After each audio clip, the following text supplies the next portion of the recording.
You're born on Komodo Island, tucked away in a hole that feels more like a sauna with no exit. As you crack open that eggshell, you're probably wondering what your mom looks like, except there's nothing here. No, you're on your own from the get-go. And that's not even the worst part. You see, in the Komodo dragon world, even your siblings could be your worst enemies.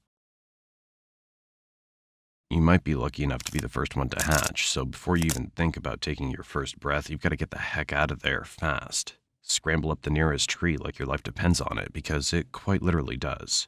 You're not just avoiding your siblings, you're dodging hungry adults who wouldn't mind a bite-sized snack like you. To them, you're just a free McNugget. So there you are, clinging to a tree branch, getting your first real look at the world. For now, just focus on surviving your first few days, because the real adventure's just beginning.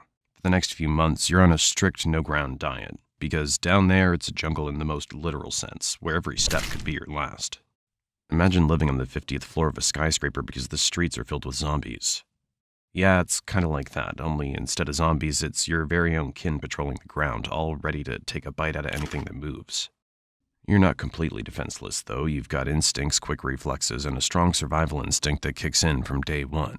Plus, you've inherited a handy little trick, the art of camouflage. With your molted brown and green scales, you blend right into the leaves and bark, making it that much harder for anything hungry to spot you. Think of it as your very own invisibility cloak, but instead of dodging wizards and Hogwarts, you're avoiding becoming someone's lunch. At this stage, your life is all about survival 101. Find food, stay hidden, and whatever you do, don't fall out of the tree. Your diet's about as varied as a college student's during finals week, whatever you can scavenge or catch, from insects and small lizards to the occasional bird that's too slow for its own good. Every meal's a victory, and every day you avoid becoming a meal is an even bigger win. But don't get too comfortable in that tree, because soon you're going to have to face the real world down below. And trust me, that's when things really start to get interesting. You're no longer that helpless hatchling clinging to a branch for dear life. Now you're ready to start exploring the wild world of Komodo Island. Your first few steps on solid ground are like a toddler taking their first wobbly steps, except in your case, the stakes are a bit higher. Every rustle in the bushes could be a potential meal or a threat, and your senses are on high alert. It's basically hardcore Minecraft, but in real life. Now, in most animal worlds, this would be the part where mom swoops in to show you the ropes, but as we've established, Komodo moms aren't exactly the nurturing type. Instead, you're left to figure out things on your own, and that means a lot of trial and error. Your days are filled with mini-missions, stalking unsuspecting critters, practicing your stealth moves, and trying not to end up on the menu of a bigger predator. It's all part of the learning curve, and you're slowly but surely getting the hang of it.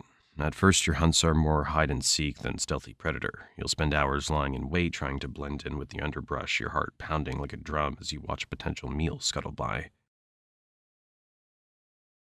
Or get swept up by a much more experienced dragon. Show off. But when you finally nail that first successful hunt, it's like winning the lottery of lizards and rats. As you grow, so does your confidence. You're exploring further from your original tree, pushing boundaries, and generally acting like the reptilian version of a rebellious teenager. Each day, you become a little more daring, a little more skilled, and a lot less likely to end up as someone else's dinner. But it's not all smooth sailing. Remember those siblings you escaped from at birth? They're still around, and now it's time for some good old-fashioned sibling rivalry. And the prize is, well, not dying. As you transition from Komodo teen to adulthood, you start to realize that the world is both bigger and smaller than you once thought. The island is vast, but it's also crowded with other dragons, each staking their claim to the best hunting grounds. It's time to find your own territory. Think of it like moving out of your parents' basement and into your first flat. Except your parents never had a basement and your family's been trying to eat you this whole time. Finding territory is like trying to score the last available seat at a sold-out concert. It takes luck, strategy, and probably a scuffle or two. You'll roam across Komodo Island, covering miles of rugged terrain, scanning for that perfect spot. Once you find a potential territory, the real challenge begins. Making it yours. Imagine walking for hours to find the perfect spot, only to discover that it's already been taken by a dragon twice your size.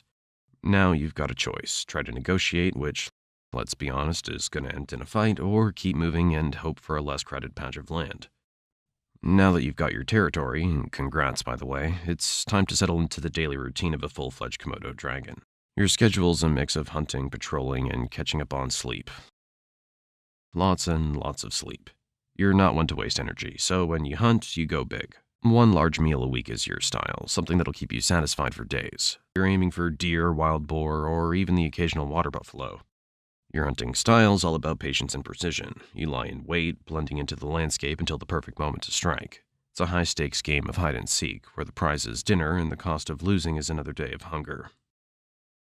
But when you do succeed, it's worth the wait. You'll feast like a king and then slip into a food coma that'll make a Thanksgiving nap look like a quick power snooze. As you reach full maturity at around 7 to 10 years, you start taking extra notice of other female komodos roaming around. That's your urge to mate kicking in. Mating season's like the ultimate dating game. You're sizing up potential partners with a mix of curiosity and caution. For male dragons, the competition's fierce. You've got to prove your worth to the ladies, and that means showing off your strength, size, and survival skills. If a female finds you impressive, she might just let you get close enough to mate.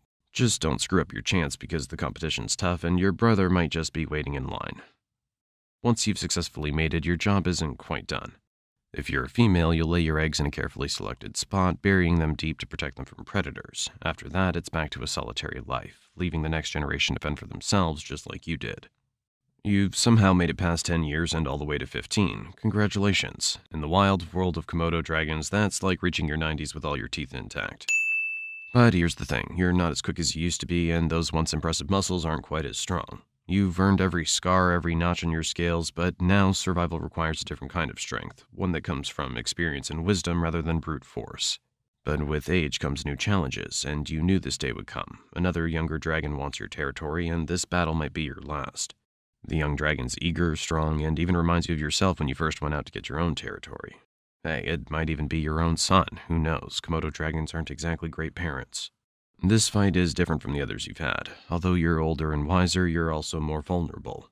Your opponent's fast, relentless, and every blow feels a little harder than the last. But you're not about to go down without a fight. You dig deep, drawing on every ounce of strength and every trick you've learned over the years. In the end, it's a close call. Maybe you win, driving the challenger away one last time. Or maybe you lose, forced to retreat to the fringes of your territory, battered but not broken. Either way, this fight marks the beginning of the end. You've held your ground for years, but now it's clear that the balance of power is shifting. The jungle's a harsh place, and even the strongest can't rule forever. After years of ruling your territory, you give one last growl. And now, as you feel the weight of time pressing down, you know that the jungle will continue with or without you. As the end approaches, you find a quiet spot to rest, somewhere safe from the constant struggle for survival. You lie down, feeling the warmth of the sun on your scales, and close your eyes. The world keeps turning, the cycle continues, and somewhere out there a new dragon is hatching, ready to begin the journey you've just completed.